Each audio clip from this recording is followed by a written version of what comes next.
Yes, sir. Well, that rolls us right into the conversation.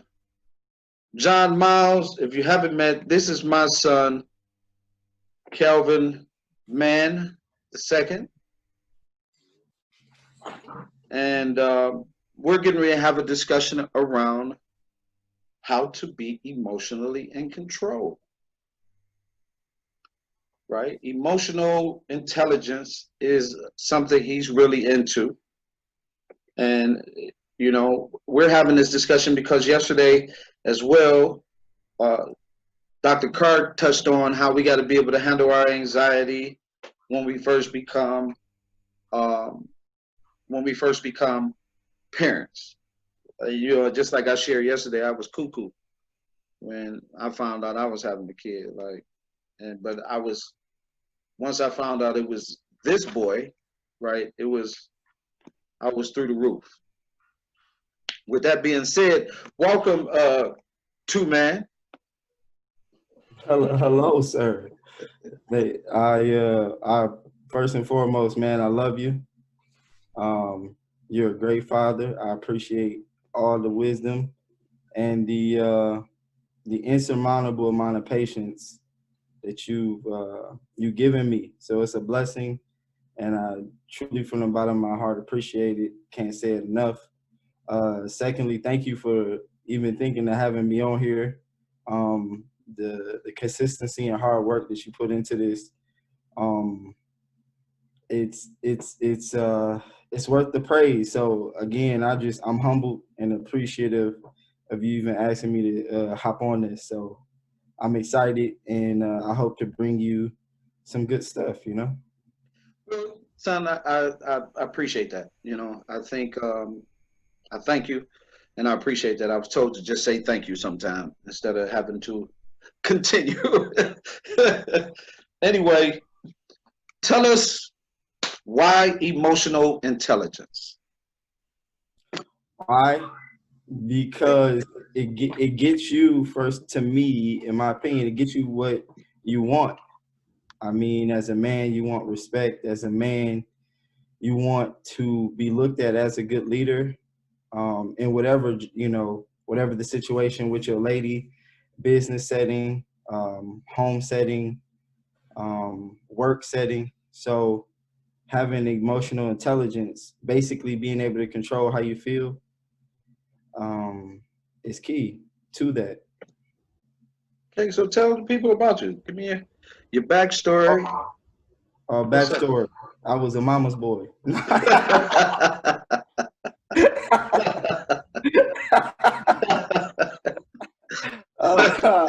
Man, I'm a young man, growing up in Detroit, um, trying to get it together, man.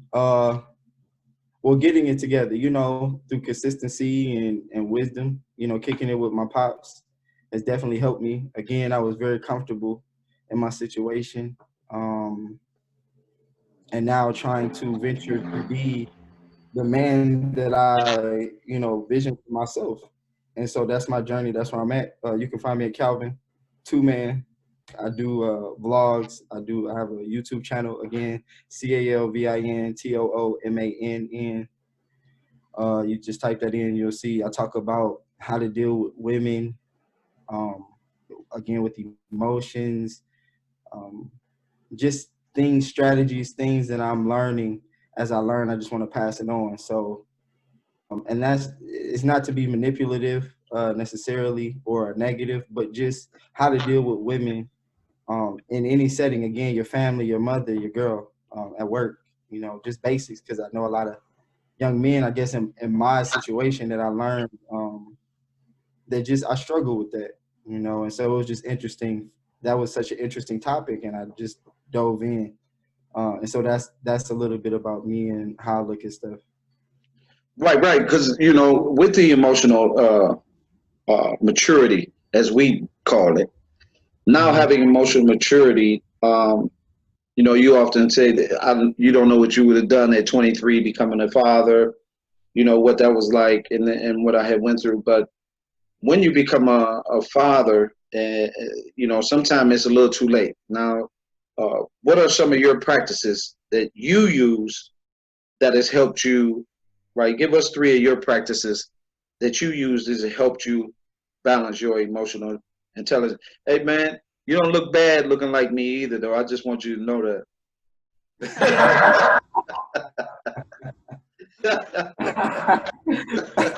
I was just about to say you making me look good with them glasses on.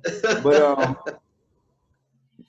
three, I got two, honestly, that Okay. actually work for me. Again, at one point, I just cut my emotions off. So I think for me, noticing that you can't control your feelings was it turned on the light. So I kind of went into a depressed state where I wasn't talking to anyone. I said I don't want to feel anything, and I just was just to myself, and I allowed myself not to feel at all. And that happened for so long. I say like a week or two, literally nobody not feeling anything. And then when I decided to feel again, I was like, whoa, that's what kind of opened my eyes to like, you can turn your feelings off and you can turn them on. So hence control.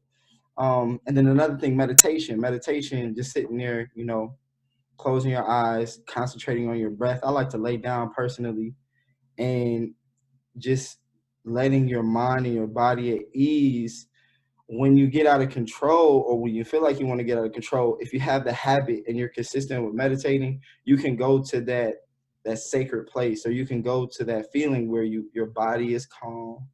Again, controlling that's another way of controlling how you feel. So those two ways worked for me, and yeah. So, in that, the fact that it worked for you, what was the first thing you uh, did after you figured that you now had emotional control? What was the very first thing you did to test it? The very first thing, Yeah. um, Where did you test it? How did you make sure that it was your method and what you had discovered and learned really worked? Because a lot of people, when they, and I'll let you go there, but a lot of people, they'll play the cool role. On the inside, it's not stable. So on the outside, yeah, I'm cool, but on the inside, because you playing this role versus you having control of the role. So what was the first thing? I honestly, I'll just answer the question. So it was the women that was closest to me. So I had my lady that was, close to me. I spent a lot of time with, and my mother.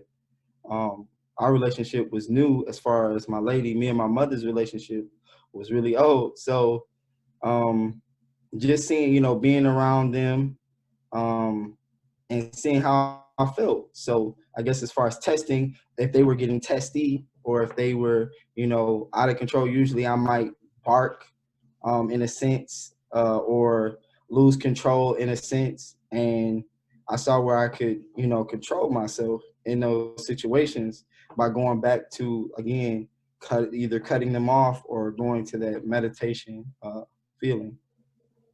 Hey John, this brother don't realize this brother don't realize how powerful that really is. Well, no, he does. We talk about it, but Oh yeah. this is the thing that men need to grasp, because you hear a lot of women talk about men being emotional these Right. days. Well, when I have my decision making conversation, and it took me till when I got into my 30s before, like I said, really thinking about situations. A lot of times we'll look and we'll say, you know what? She gonna say this, and then I'm gonna say this. Cause we done been down this road. It's like that Groundhog Day. It's like the movie you woke up. It's the same scenario. And instead of us, we get to that point where it's just like, dude, the light is green, is gonna turn yellow, is gonna hit red. So you gotta stop. I did my test in regards to my son's mother. You know, we used to get in these arguments, we was co-parenting at the time, and it's out the blue. Here comes this argument out the blue. and I'm reacting emotionally. You know, you haven't paid this, you haven't done that. I'm thinking I just gave $200 yesterday. You know, what's going on? But then I'm caught up in the emotion. So I said to myself, you know what, next time, I'm just gonna listen. So it started, build up, the conversation going, and she going 100 miles an hour. And I'm just quiet. She's like, you still there? I said, yeah, go ahead. Say what you got to say. You know, cool. When it got to the end, she started calming down because I didn't feed and build my anger up off of that. You know, it's those decision makings is critical thinking. And before we go any further, Mr. Man number 2, I'm gonna love eventually pulling you into my fatherhood forum because there's a generation of young men that unfortunately me and your dad can't reach due to what we got here. But a gentleman like yourself, you know, in regards to they'll be able to more or less connect with you because I feel exactly where you're coming from. You know, exactly, especially when we get to learn how to deal with our emotions because they know how to manipulate our emotions, you know, and then we react and then we wind up making the mistakes that we do, you know. To be able to have conversations like that in regards to, hey, you control your emotions, you can control the narrative from there.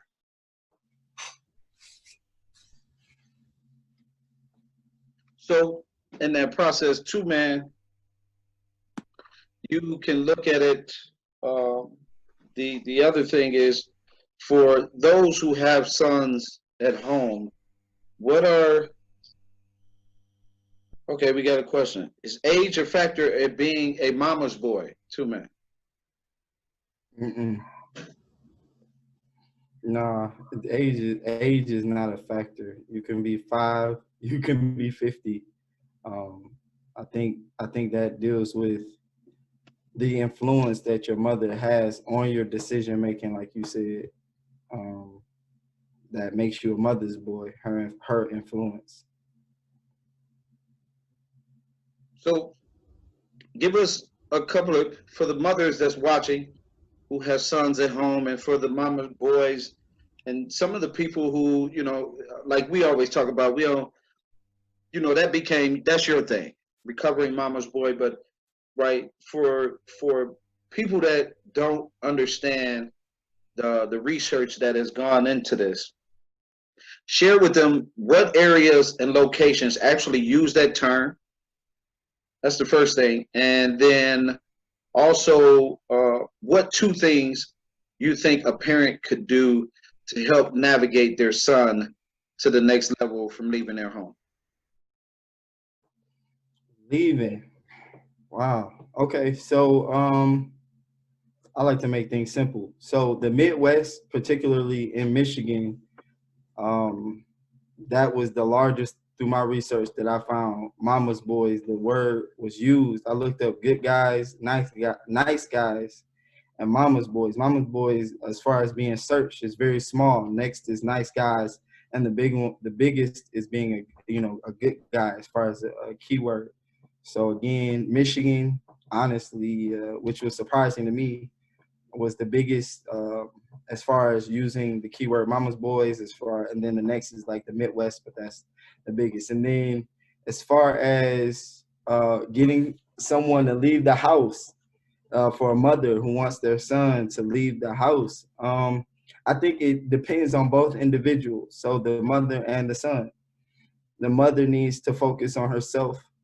So what is she like? What is she doing? Stop concentrating or stop being so concerned, I guess, when they come of a certain age. So whatever that is for you, 16, 26, whenever that cutoff age is, if you haven't already, you need to focus on yourself, you know. And then as far as the son, push him to focus on himself. What does he want to do? Where does he want to go? Who does he want to be with? What does he want to do? And focus on that. So focus on yourself as a mother, and as a mother, focus on making sure he is focused on himself. Kind of take yourself out the picture You know, a man needs to roam. A man needs to figure out things for himself. So again, it's with love. Try your best to take yourself out of that picture so that he can figure himself out. If you're always there and you're giving your input or giving your opinions, which is probably a really strong one in his life if he's already a mama's boy, that's not good. So remove yourself, focus on yourself. And as for a son, remove yourself from her and focus on yourself. So those are the two things. Right. I think the son has to remove himself also from the manipulation. Yeah. Right.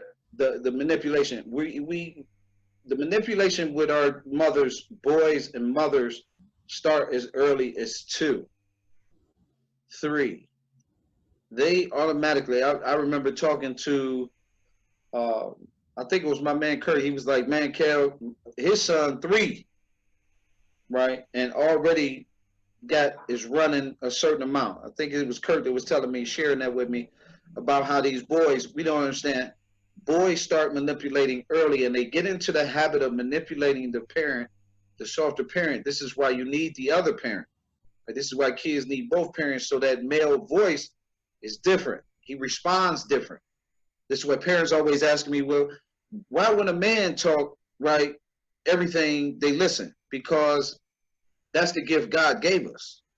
Just like you got a gift, God gave man a gift. So when a man speaks in authority in his home, a respected home, not a disrespected home, right, there is a response that's not like yours. So he'll give you all that. Is in the book. It was in the book.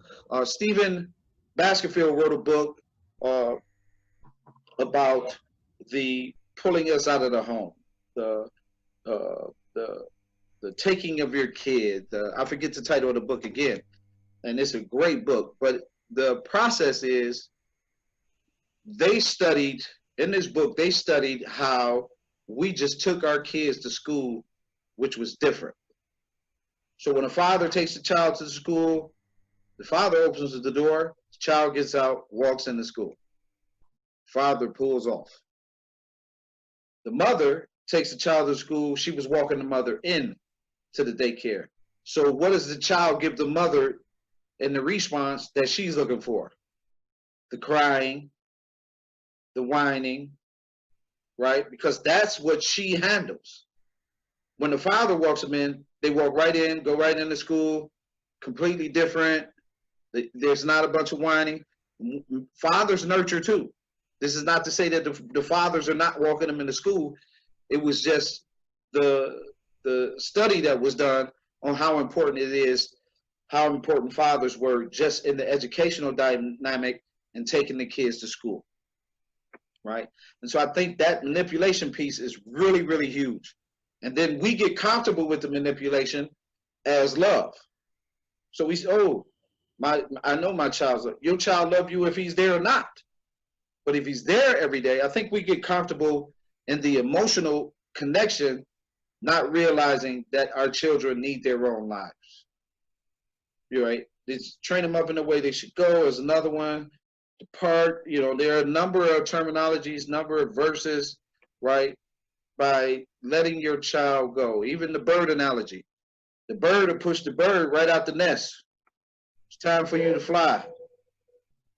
You see, it's time for you to go, right? They're going to test you, And, even in certain countries, that boy, even in Africa, that boy, he got to go into the bushes at 12. He got to know how to hunt, right? So there are certain things where if we nurture them, over nurture them the whole nine, when they get in a relationship, you're so used to that, that's what they expect from a woman. And a woman is looking for a certain amount of, what's that word? Emotional intelligence, balance, lead, right? Because Dr. Miles Monroe says a woman don't want to walk in the house with another woman. A man has to have a direction. If a man has a direction, a woman can play her part, fit in, and do her thing, right? That's what makes us all natural. Another question for you, young two-man. With these practices, what are some of the tools you recently you did a video talking about, right? Getting her back, or the tools to keep her, right? You recently did a video about that. If you could share something about, now that you have this gift, and being a man and knowing that you're a completed man, right? How can someone use those tools to have a successful relationship? Well, I like to speak to my basics. Again, I like to make things simple. So controlling your emotions, um, acknowledging disrespect, and having balance. So controlling your emotions, it helps a ton. I'm talking about, it is amazing. Just when things get flared up, being that peace and that calm in the relationship is very attractive to the opposite sex. I don't care who she is. Again, women are basically feelings. They're like a spirit, emotions, and they flow. Like you said, sir, they flow. And so when they run into some other energy that's still flowy, so when you're flowy and your emotions are all out of control and she flowy, again, like Dr. Miles Monroe, is two women. But when she flows into you and you're stable, you're a rock, and she can bounce things off of you, it's such a gratifying feeling for both of you. So having controlled emotions allow you to lead better, allow you to communicate better in a relationship. The second thing is acknowledging disrespect. We all want respect. And I'll go as far as at least acknowledging it, because I'm in therapy, right? So at least acknowledging it and then moving forward. So if anyone really disrespects you as a man, depending on the situation, depending on where you at, um, acknowledging, maybe even in your head, like, okay, I see this person has disrespected me. This is not the time or place, but I'm allowing myself to move forward. I have bigger things to do. I'm not going to allow myself to get out of control. Then, your woman, she may be testing you because you're flowy. So she may be like, you acting like a woman. And so she tests you. And it's disrespectful. And that, when you acknowledge the disrespect, it should be playful. Again, if you do number one and have your emotions intact, you're already cool. So when you come back at her, playfully. Oh, so you being disrespectful today, or just anything. Just, again, don't let it affect you. Be solid through your controlled emotions. So that's dealing with outside. That's dealing with your woman, or even at work. People might say something, even racist. We're going through certain things in the country right now. I had a situation. I was at an Ace Hardware store, and the guy said, "You probably know more about this than I do." Oh, white guy. What do you mean? Because he had a red shirt on. So I asked him. I said, do you work here, or you just got a red shirt on? He like, I just got a red shirt on. And the way he said it, like, you probably know more about this than I do. But whatever. So just dealing with everything, having controlled emotions and acknowledging it. So I probably hit him with a joke or something. But that retains your respect. That retains your dignity to a certain extent as a man. I think that's important. If you let too much harbor on you, wherever it's coming from, you tend to explode. So again, acknowledging it, and then acknowledging the fact that you're going to move forward. And third and last is balance. So not being so one way. So not being so nice all the time, not being evil all the time, not being you still, when you're talking to women especially, you should use a certain amount of emotion, because that's how they feel. Sometimes a guy will be so emotionless that he loses her. Sometimes a guy can also be so emotional that he loses her. So it's being balanced. You don't want to be all one way all the time. Too much of anything is not good. So again, so the third and final thing is having balance.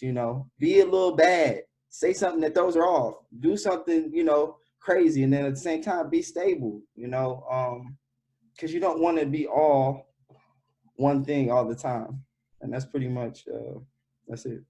Yeah, being I like how you put that.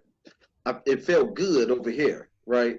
So I like how you put that because what it says, just even in your explanation, that you can have a conversation without us arguing. We can literally have a situation and we never have to raise our voice, right? And we can solve the problem without arguing. Like I used to raise my voice. I admit I used to raise my voice. It was my go-to. When I was mad, I raised my voice, right? And in the process, that's when you knew I was mad. Along the way, it was a lot of laughter. It was a lot of that. But it was when I recognized that not only was I raising my voice, but I was staying there. Right. That means I'm giving it more energy, right? Because I was staying there. I would stay there. And now that would turn into 3 days, right? Now I done gave this thing 3 days. And the truth of the matter is that ain't doing nothing but hurting me. And I started just nipping it in the bud. But there's some things that you got to get out the way. Now, we talked about this as well on Got Pops, but there's some things you got to get out the way. How hard was it for you to come to your truth, though?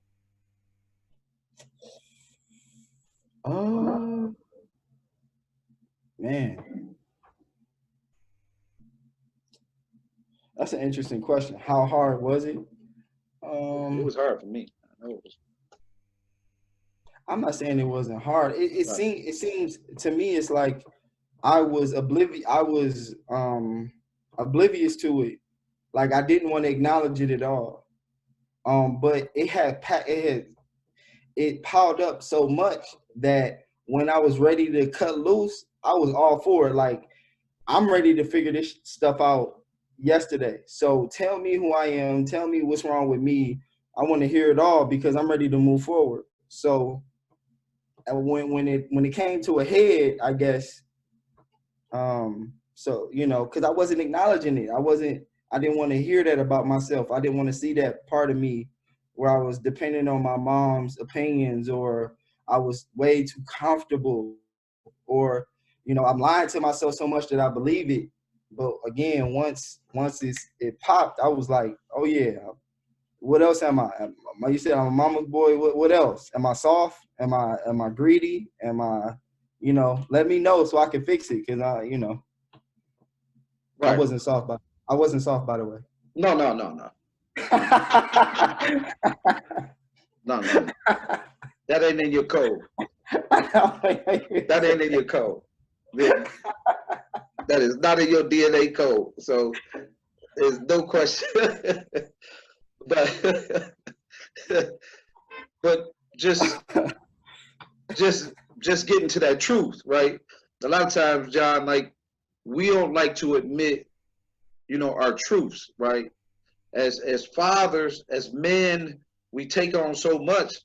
We don't like to admit our truths, and so we find ourselves like it was me. I find myself like I always say the first person you tell a lie to is yourself. So that's a wall. That's a wall, right? And so it got to the point to where I had to lose everything to end up on the floor with nothing for me to really work on Calvin. Like that's what it came to. Like and that's a hard. For me, it was tough. And I'm talking about a year later and a year after that, like just moving away from those walls and that negative energy that I had put on myself. Right? And so, Yeah. go ahead. You know what? A lot of us don't realize admitting what our weaknesses are is actually our strength. Once you can recognize it's like playing ball. You realize, hey, if I go to my left and I ain't good going to my left, I'm going to get taken down defensively. I won't be able to do nothing offensively. So, okay, I'm not going to fool myself. I'm not going to try, hey, I'm gonna go to my strength. Now I may work on my weaknesses, but I know my strength. I dealt with that in regards to, like, with my son, you know, because we like to, as you know, when you first become a dad, hey, I'm gonna give you the world. We're gonna be all right, you know. But then you realize you got limitations. You can't give them the world. But they don't know that coming up as a child because you are their everything. And once you become opened up with your own child to say, you know what, it's not that my dad is too weak and unable to do, it's just that there are limitations that will eventually he's gonna have to, or she's gonna have to go through. So it's no use of breaking yourself down emotionally, feeling like, oh, the woe is me. Like, you know what? We can't go left, but we damn sure gonna go right, and we ain't gonna have no problem, you know. But yeah, gaining on that in regards to knowing what, you know, your own limitations is freeing yourself. Yeah. You know, you're not having that on your heart, on your shoulders, you know, trying to be a superhero when you can just be a witness sometimes. Yep. Yeah. Yeah. Going to the left, you can go to the left though, but sometimes going to the left, man, you got to pull up that 4-footer instead of going all the way to the hole. But you know, that comes back to the balance, knowing what and what you can do. But when you're emptying yourself, you know, and kudos to you, son, for getting that counseling, right? When you're emptying yourself, right? When you're emptying yourself, you come across a lot of things that you forgot. You experience a lot of the issues that you hid, you buried, the whole nine. And so for me, in the process, we are just saying to the fathers, to the young fathers, to the new fathers, and the young men, right? You can gain control healthy-wise, both physically,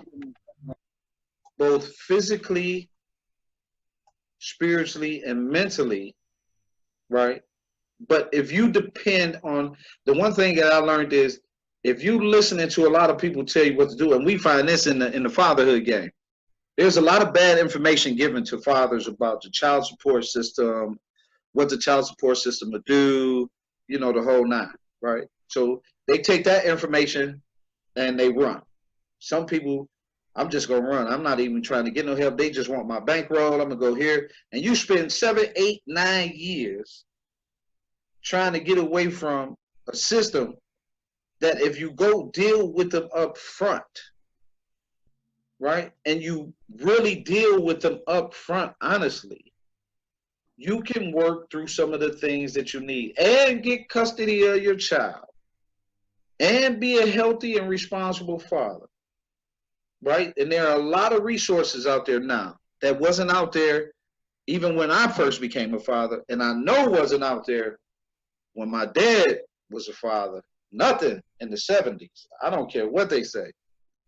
They just gave us Father's Day in 1972, so I know. Then Nixon gave us Father's Day forever in 1972, so that's why, you know, celebrating it like we're doing right now and getting this information is very, very pertinent. Very pertinent, right? And so I thank you for that, son. I wanted you to share that, because I think when they see a young man with, you know, and a young man is able to share, sometimes we can learn from the young people, as we're learning right now through this COVID experience, through this other process. There's going to have to be some give and take between the old and the young through in this process, because we notice right away that, you know, everybody thinks they know. We got 19 different plans, right? Which means you wasn't prepared for what was taking place. But through your experience, having that emotional control and being able to help, that's why I invited you, because I think, as I explained to you, there are a lot of people.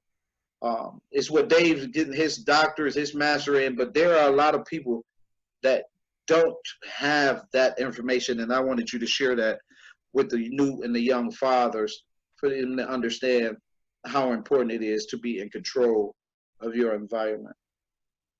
With that being said, I thank you. Thank you, John, once again for being supportive. Thank you, TooMann. Thank you, old hidden one, Ms. Miller, for always chiming in. You and John keeping this thing growing. But I would like to just say, hey, I'm honored. Shout out to Campaign for Black Male Achievement for making this thing special. This Fatherhood Unity Month is awesome so far. Tomorrow we have Ken Blanks will be talking about investment. You don't want to miss that. And then after that, we have the paternity doctor coming on at 7 o'clock, right behind Ken Blanks.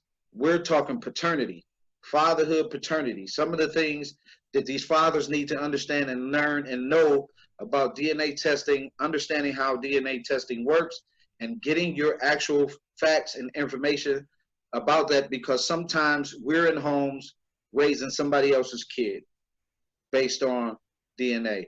And we're finding out more and more and more that that is the case. So the paternity doctor is going to come on, share some stories, share some laws, share how he took on the Supreme Court in Atlanta and won. I'm looking forward to Cardinal Smith coming on tomorrow. Again, I'm going to sign off. My name is CalvinTooMann, president and founder of Good Fathers Only and Encourage Me I'm Young. This has been Fatherhood Unity Month with Pete Rome on health. You have a great night. Thank you.